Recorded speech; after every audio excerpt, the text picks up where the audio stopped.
When most folks think of Amazon stock, trading on the NASDAQ, their minds immediately go to brown cardboard boxes and two-day shipping, right? But honestly, evaluating this company purely as an e-commerce giant means you're fundamentally mispricing the business. We really need to look under the hood to see where the actual money is being made. Because when you dig into the numbers, something completely amazing stands out. We're looking at a diversified technology behemoth where the top-line revenue headlines rarely tell you where the real profits are flowing. To truly grasp Amazon's potential and how it impacts a portfolio, we have to dissect its two distinct engines, the massive retail ecosystem and the high-margin cloud computing powerhouse. Okay, let's dive into this, because this is where recent Amazon earnings get truly fascinating. Notice the immense disparity here between where the revenue comes from and where the operating profit actually sits. North American and international retail generate an overwhelmingly massive chunk of Amazon's total revenue. We're talking usually over 80% of the top line. Yet the operating income from that retail side is surprisingly modest. Meanwhile, AWS, Amazon Web Services, pulls in roughly 15 to 16% of total revenue, but get this, it consistently generates upwards of 60% of the company's operating income. In other words, retail brings in the raw cash, but AWS is the undisputed profit engine that's actually driving the bottom line. So what exactly is AWS, and why is it so incredibly lucrative? Well, Amazon Web Services is the undisputed global leader in cloud computing infrastructure. To put this into perspective, AWS is so unbelievably vast that it effectively powers roughly a third of the active internet. It provides the essential digital plumbing, the computing power, the immense data storage, and the advanced AI platforms to everyone from scrappy little tech startups to major Fortune 500 companies and even government agencies. Instead of building and maintaining their own massively expensive server farms, these organizations just rent processing capacity directly from Amazon. And because AWS is providing foundational mission-critical tech like machine learning and cybersecurity, it commands massive pricing power and incredible margins compared to just selling physical goods online. And this brilliantly illustrates the whole concept of cloud operating leverage. Think about it like a giant toll road. Building a brand new, state-of-the-art data center costs literal billions of dollars. It's a massive, heavy initial investment. However, once that infrastructure is plugged in and running, the incremental cost of adding just one more new customer is remarkably low. A single existing server architecture can support thousands of enterprise clients at the exact same time. This means that as the network gets utilized more, the revenue scales up way faster than the operating expenses. That dynamic allows profit margins to rapidly expand into the 25 to 30% range. This underlying operating leverage is exactly why Wall Street absolutely obsesses over AWS margins quarter after quarter. Now, AWS doesn't just operate in a vacuum, right? In the fierce global cloud wars, Amazon currently holds the largest market share and offers the broadest array of services, and they aggressively defend that turf. However, Microsoft Azure is a highly capitalized, absolutely formidable threat. Azure brilliantly leverages its deep enterprise software integration to lock in massive corporate clients who are already heavily reliant on the Windows and Office ecosystems. At the same time, Google Cloud is pushing hard to steal market share, bringing a really strong reputation for data analytics and AI leadership to the table. So Amazon literally has to constantly innovate and deploy capital just to maintain its crown against these deep-pocketed tech titans. Section 1. The Retail Turnaround, Efficiency and Margin Expansion. So while AWS is out there fighting the global cloud wars, management has been quietly executing a massive turnaround strategy back in the legacy e-commerce ecosystem. Historically, Amazon's retail business operated on notoriously thin margins, usually hovering somewhere in the low single digits. For years, they purposefully prioritized market share, faster delivery, and keeping consumer prices low over immediate profitability. But guys, that narrative has fundamentally shifted. This newfound retail profitability is being driven by some critical operational overhauls. First, they decentralized their entire logistics into a regional fulfillment network. That means shorter delivery distances, way lower shipping costs, and faster drop-offs. Second, warehouse robotics.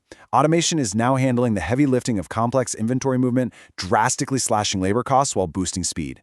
Add in the recurring revenue from Prime membership loyalty, and you've got a physical operation that is dramatically leaner today than it was just a few years ago. Now, what's really interesting about this is Amazon's secret high-margin weapon that they've essentially been hiding in plain sight, Amazon advertising. To contextualize just how big this is, Amazon's ad revenue has grown so incredibly massive that it rivals the scale of dedicated social media giants like YouTube. Think about the difference. Unlike shipping a bulky physical product across the country, serving a sponsored product listing on the Amazon search page requires virtually zero fulfillment costs. Digital advertising generates exceptionally high margins, and it is growing rapidly. Every single time a third-party seller pays to boost their product's visibility, that money drops as near pure profit straight to Amazon's bottom line. It heavily subsidizes the retail division's costs and totally transforms the entire company's margin profile. If you're enjoying this analysis, don't forget to subscribe, like, and share Fox of Wall Street for more in-depth stock market insights every week. Section 2. AI Infrastructure and Capital Expenditures. Let's move to and see how this builds into the future, because Amazon is undertaking unprecedented investments right now to capture the generative AI boom. We're talking about a fundamental physical rewiring of their infrastructure. So how exactly are they positioning for this next massive computing supercycle? Well, it starts with their integrated AI ecosystem flow. At the very top, enterprise customers are demanding scalable AI capabilities through AWS. To meet that, Amazon offers Bedrock, a platform specifically for building and scaling generative AI apps. But beneath that software layer, it is all about proprietary hardware.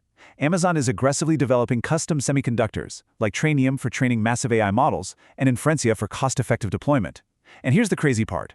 Right now, management is flat out saying that customer demand for these AI services is structurally outstripping their available computing capacity. They are literally building as fast as the global supply chain will let them. And look, scaling at this level requires staggering amounts of cash. We are talking about billions of dollars in capital spending required for specialized AI data centers, advanced networking equipment, custom silicon development, and securing the massive power infrastructure just to run the whole shebang. Now, this is exactly where some investors start getting nervous, because this immense AI infrastructure spending temporarily suppresses the company's free cash flow. But here is why this matters for your portfolio. A drop in near-term cash flow might look scary on paper, but in the tech sector, underinvesting during a major paradigm shift is a literal death sentence. This CapEx is widely viewed by institutional money as a highly productive, absolutely vital investment that's essential for securing future growth and defending Amazon's wide economic moat. Let's break down the broader picture here using a SWOT framework to understand the core risks you must diligently monitor. You can't just look at these elements in isolation. They're constantly competing against each other. The global cloud leadership and massive customer ecosystem, those are formidable strengths, absolutely, but they're under constant siege from the threats of Azure and Google Cloud. The explosive AI growth potential presents an incredible opportunity, but exploiting it requires dealing with the weakness of heavily pressured cash generation due to all that CapEx. Furthermore, Amazon is facing ongoing antitrust scrutiny across multiple global jurisdictions. And if we zoom out to the broader macro environment, retail sales volume remains highly sensitive to inflation, employment rates, and overall consumer spending trends. So, the crucial point is this. How do we actually synthesize all these competing forces into a solid framework for long-term investing in the stock? On the bullish side, AWS remains an absolute profit engine. AI demand is structurally accelerating long-term cloud revenue, and the retail business is actively expanding its margins, supercharged by that incredibly profitable digital advertising segment. But then on the bearish side, you have extremely high AI infrastructure spending acting as a heavy drag on near-term cash flows. Add in fierce cloud competition that could ultimately pressure margins down the line, and the ever-present threat of consumer spending weakness impacting their legacy e-commerce volumes. Ultimately, Amazon's future valuation hinges on a really high-stakes balancing act. Can they successfully monetize this historic AI spend while simultaneously maintaining that newfound retail profitability? Or will the sheer staggering cost of the cloud wars eventually eat away at their expanding margins? The next few quarters of capital allocation and earnings reports are going to give us that answer. Thanks for watching Fox of Wall Street. Stay informed, stay disciplined, and we'll see you in the next market deep dive. This explainer is for educational purposes only and should not be considered financial or investment advice. Always conduct your own research before making investment decisions.